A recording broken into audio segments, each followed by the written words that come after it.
OK, let's talk soaps now, and it's wedding day in the Dales for Aaron and John. But in true soap style, there are secrets and lies threatening to ruin their big day. Before we talk to actor Danny Miller about what fans can expect this week, let's take a look at tonight's episode. Oh, you're doing a terrible job at keeping your eye on my husband-to-be. I can't say much better for my best man either. He's gone AWOL. What are you talking about? Me and John, we've just seen each other. It's a good job I don't believe in bad luck. I thought you were supposed to keep your eye on all that stuff. Where's he going? What?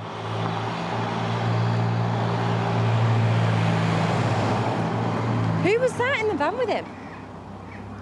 I think it was Aidan's mum. Aidan, John's ex? John's ex? What?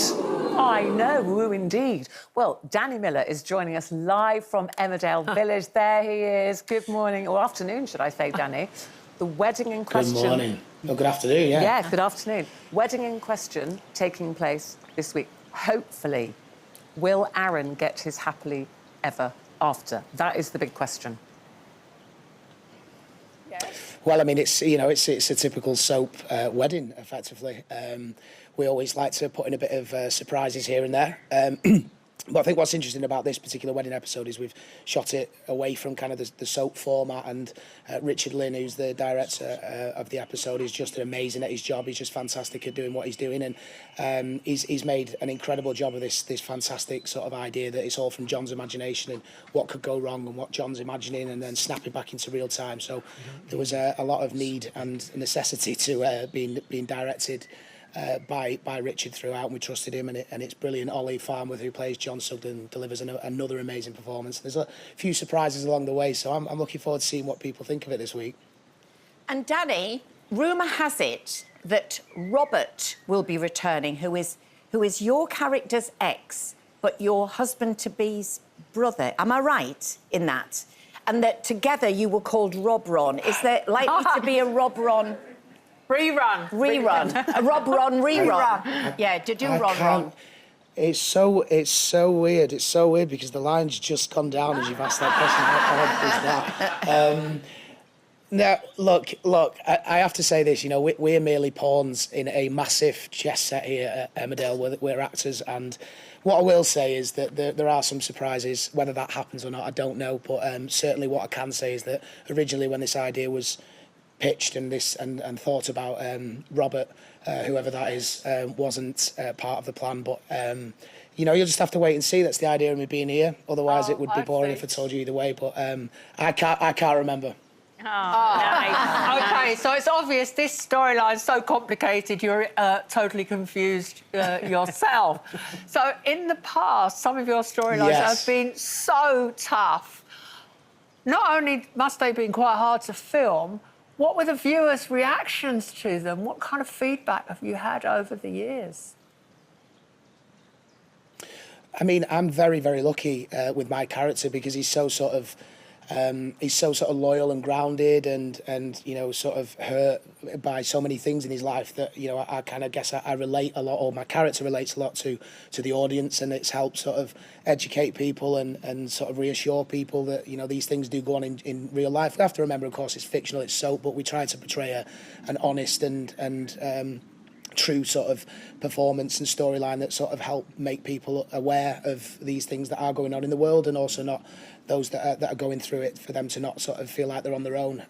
So we're very, very lucky that we get to portray and get to tell stories of these nature. And my character's been involved in some of the biggest and the best. And I never take that for granted. I always feel very thankful when the producer says we've got another one for you. So I love my job. I love the people here, and it's always great to be able to get the public reaction who kind of go, yeah, we enjoyed it.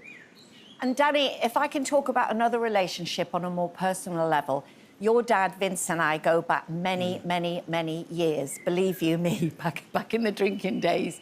And he's a great comic and a great compere. But I know that you've been open about the fact that he's suffering from dementia at the moment, and I just want you to give him my love and our love, and that, you know, I'm thinking of you because I know it's hard because, like you said, you're mourning the person that was before they've actually gone. Yeah, thanks for that, Denise. And I'll absolutely. I'm hoping he's watching in his care home back in Manchester, because I did tell the care staff there, who were amazing, to pop it on so that he could have a little 15 minutes of fame that he's not had for a while.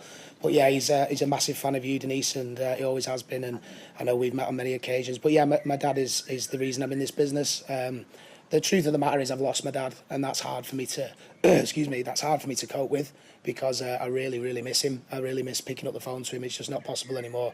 And sometimes when we visit him in the care home, we get the opportunity to have a good visit, and there's bad visits as well. And I've started to sort of log that and sort of put that in almost an Instagram journal, because I know there's lots of people that I've touched and made relationships with in America that have got the same thing, and they're looking after the dad. And it pains me that I can't pick up the phone to my dad anymore. And I always want to make sure that, you know, people out there that are suffering with dementia firsthand or secondhand, you know, you're not alone. It's a horrible, horrible terminal illness, and it's the long goodbye. There's a great short film on that, and it's hard to watch. But I love my dad so much, and he's the reason that I'm sat here talking to you today. So, you know, I love you, Dad, if you're watching, and keep smiling. Oh, lovely. Hi, Danny. I just wanted to say congratulations to you and Steph, because you've recently announced that baby number 3 is on the way. Woo! Yeah, I know. Yeah. How's that? Father of 3. Yes, thank you. I'm guessing that's Colleen, is that? It is me. Yes, Yes. I know. Yeah, I knew that voice. I've known that voice from your house many times, Colleen. Not like that. I know her son's. By the way, that's not me saying that. But yeah, it's crazy. I mean, we're so lucky. You know, we had a day where we thought we were never going to have a baby, and now we've got 3. And Steph is just the most amazing mother, the most amazing wife. I'm very lucky to have her. It makes coming here doing these jobs very much an easier thing to do, because I know that the house is on lockdown and looked after well by the captain of the ship in Steph. So Steph and the kids, if you're watching, you shouldn't be, really. You should be out doing something else. But it is. But yeah. It's lovely that. It's lovely, Danny, it's Ruth here, that you pay tribute to her, because you do work very, very long hours, and they're young children. They're only 3 and 2. Have they got any idea what Daddy does for a living? Have they ever seen you, and do they find that strange? Like, why is Daddy in that box? Well, I mean, you know, in some senses, yeah. I mean, it was weird, actually. We went to a